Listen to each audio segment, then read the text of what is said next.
सनातन परंपरा में हस्तरेखा शास्त्र का बहुत महत्व है। हस्तरेखा शास्त्र के अनुसार हाथों की रेखाओं से व्यक्ति के पूरे जीवन का अंदाजा लगाया जा सकता है। व्यक्ति के हाथों की रेखाओं से उसके जीवन में आने वाले सुख दुख का अनुमान लगाया जाता है। समय के साथ रेखाएं बनती बदलती रहती हैं। व्यक्ति का समय भी उसी अनुसार बदलता है।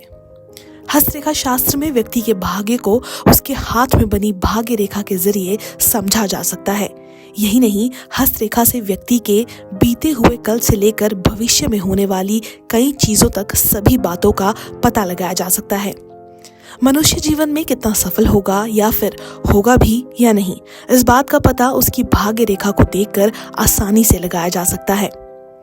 ऋषिकेश में स्थित Uttarakhand Himalayan James and handicraft के मालिक और हस्तरेखा जानकार अशोक ने लोकल 18 से बताया कि हस्तरेखा विज्ञान सिर्फ किसी की हथेली को पढ़ने को संबोधित नहीं करता। इसमें व्यक्ति की हथेली के साथ ही उंगली और नाखूनों को भी पढ़ा जाता है। हमारे हाथ में जो कुछ रेखाएं जो होती है हर आदमी के हाथ में कॉमन होती है, जैसे हृदय रेखा, मस्तिष्क रेखा और जीवन रेखा। ये तो हर हाथ में रहेंगे, लेकिन लक रेखा, बिजनेस लाइन, ये सब अलग अलग होती है। अब आपका लक कितने साल से शुरू हुआ है, कहाँ साथ दे रहा है, कहाँ डल हो रहा है, विवाह रेखा है, कितने उम्र में होगी या कितनी संतानें हैं, वो सब रेखाएं निकलती है और मिटती रहती है। कुछ ऐसी रेखाएं जिनका हमारे जीवन में औचित्य नहीं होता है, ठीक है जी। तो उसका क्या है, जो डीपली उसे पढ़ता हो वो आपको इसकी पूरी नॉलेज दे देगा।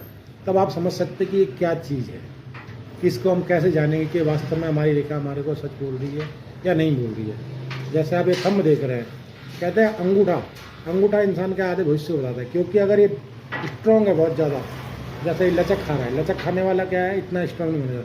जैसे आप मोड़ते तो मुड़ता नहीं, उसे कहते हैं बिल पावर। जिसका अंगूठा एकदम सख्त होगा तो उसकी जो बिल पावर वो बहुत ज़्यादा होगी, दृढ़ निश्चय होगा, यानी कि जिस काम को सोचेगा डेफिनेट उसको करेगा ही करेगा। ये सबसे मेन होती है थंब। ये रेखाएं तीनों हाथ में मिलेंगे आपको, हृदय रेखा, मस्तिष्क रेखा और जीवन रेखा। बाकी जो आप लक लाइन देखते हैं, किसी की यहाँ से निकलती है, किसी की मणिबंध से निकलती है, किसी की थंब के भागे से निकलती है, तो लक लाइन का अलग अलग निकलना होता है। वो कब निकलती है उसका भी कोई वो नहीं है। किसी की बचपन से रहती है, किसी की 50 साल बाद आती है, किसी की 20 साल बाद आती है। तो लक लाइन। उत्तराखंड ऋषिकेश से ईशा बिरोरिया, लोकल 18 के लिए।